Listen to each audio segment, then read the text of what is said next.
वासुदेवाय.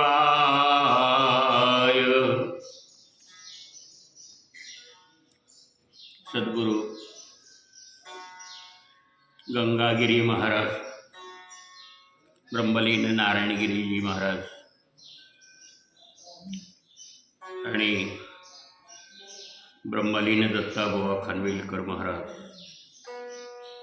यांच्या कृपा आशीर्वादाने हरिहर केशव गोविंद मंदिर या ठिकाणी चाललेली ही नित्याची सेवा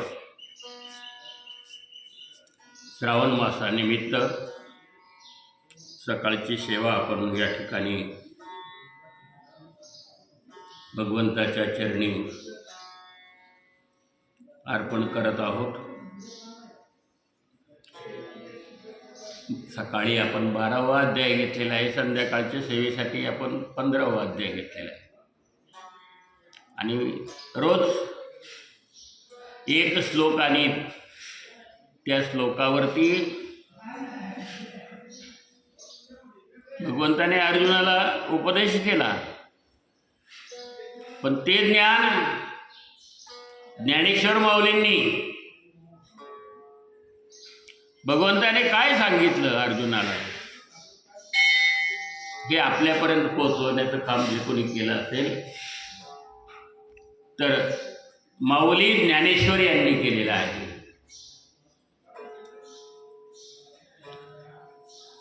कारण भगवद्गीता संस्कृत आहे आणि संस्कृत ज्ञान सर्वसामान्यापर्यंत ते काही पोहोचलं नाही. माऊलींच्या आरतीमध्ये लोपल ज्ञान जगी हितनेन ती कोणी अवतार पांडुरंगा. ज्ञान आहे, ज्ञान कसं आहे, पण ते झाकलेलं आहे, लोपलेलं आहे, कमी म्हणजे लोकांच्यापर्यंत गेलं नाही. ते लोकांच्यापर्यंत पोहोचवण्याचं काम ज्ञानेश्वरी रूपाने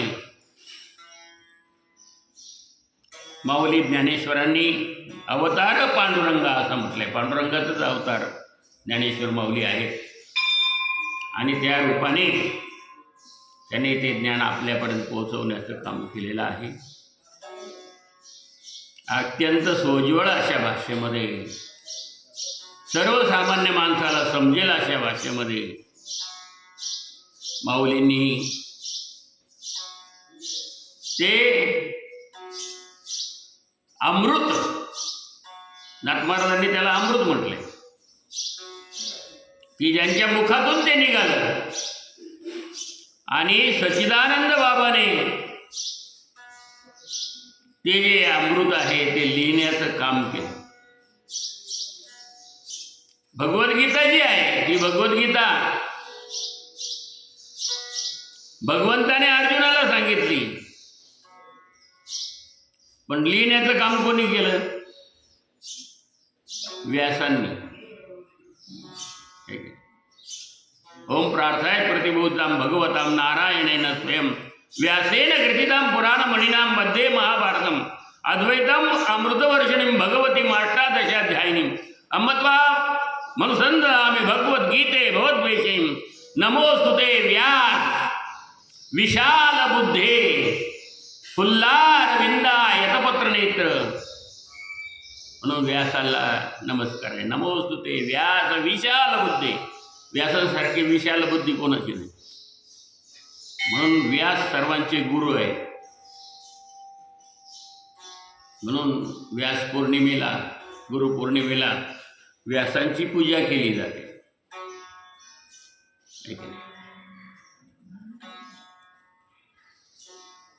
व्यासांनी वेद, वेदांग, 6 शास्त्र, 18 पुराण हे सगळे तुमच्यावर लिहून मांडलेले आहेत. व्यासांनी काय कशासाठी? तर या जीवाच्या कल्याणासाठी, या जीवाच्या उद्धारासाठी.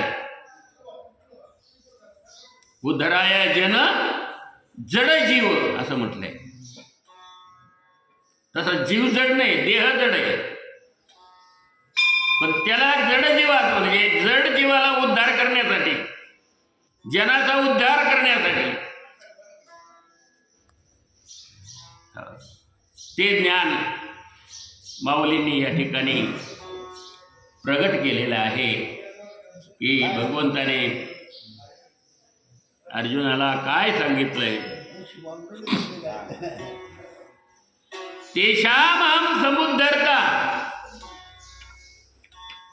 7वा श्लोक आहे 12व्या अध्यायातला. तेषामहं समुद्धर्ता मृत्यू संसार सागरात भवामी न चिरात पार्थ मय्या वेशीत चित्ता. आता हा संसार सागर आहे. संसार हा काय आहे? सागर आहे. सकाळी उठल्यापासून आणा चालू होतो, हे नाही ते नाही ते नाही, ऐक नाही, हे आणा ते आणा. सकाळी उठल्याबरोबर काय लागतं? पहिलं तोंड धुतलं की चहा लागतो ना. मग साखर नाही, साखर आणा, पावडर आणा, आमका आणा, तमका आणा. आता काही लोक 2-2 महिन्याची भरून ठेवतात घरात, ती गोष्ट वेगळी आहे. पण ज्याच्या घरात तेवढ्यापर्यंत तेवढा आहे त्याला सांगावं लागतं की ते आणा हो, आता संपलंय. काय तू आणाच लागत. हा, प्रत्येक गोष्ट आणा. भाजी आणा, दळण आणा, मसाले आणा, आणा आणा आणा आणा, जे जे लागतं ते आणा.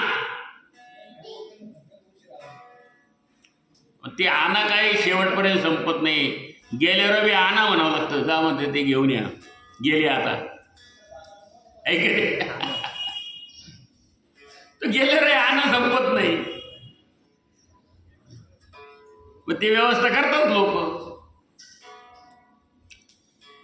मग याला सागर म्हटलंय. संसार सागर जसं संपत नाही, समुद्र. हो, 71% पाणी आहे. भूमी फक्त किती 21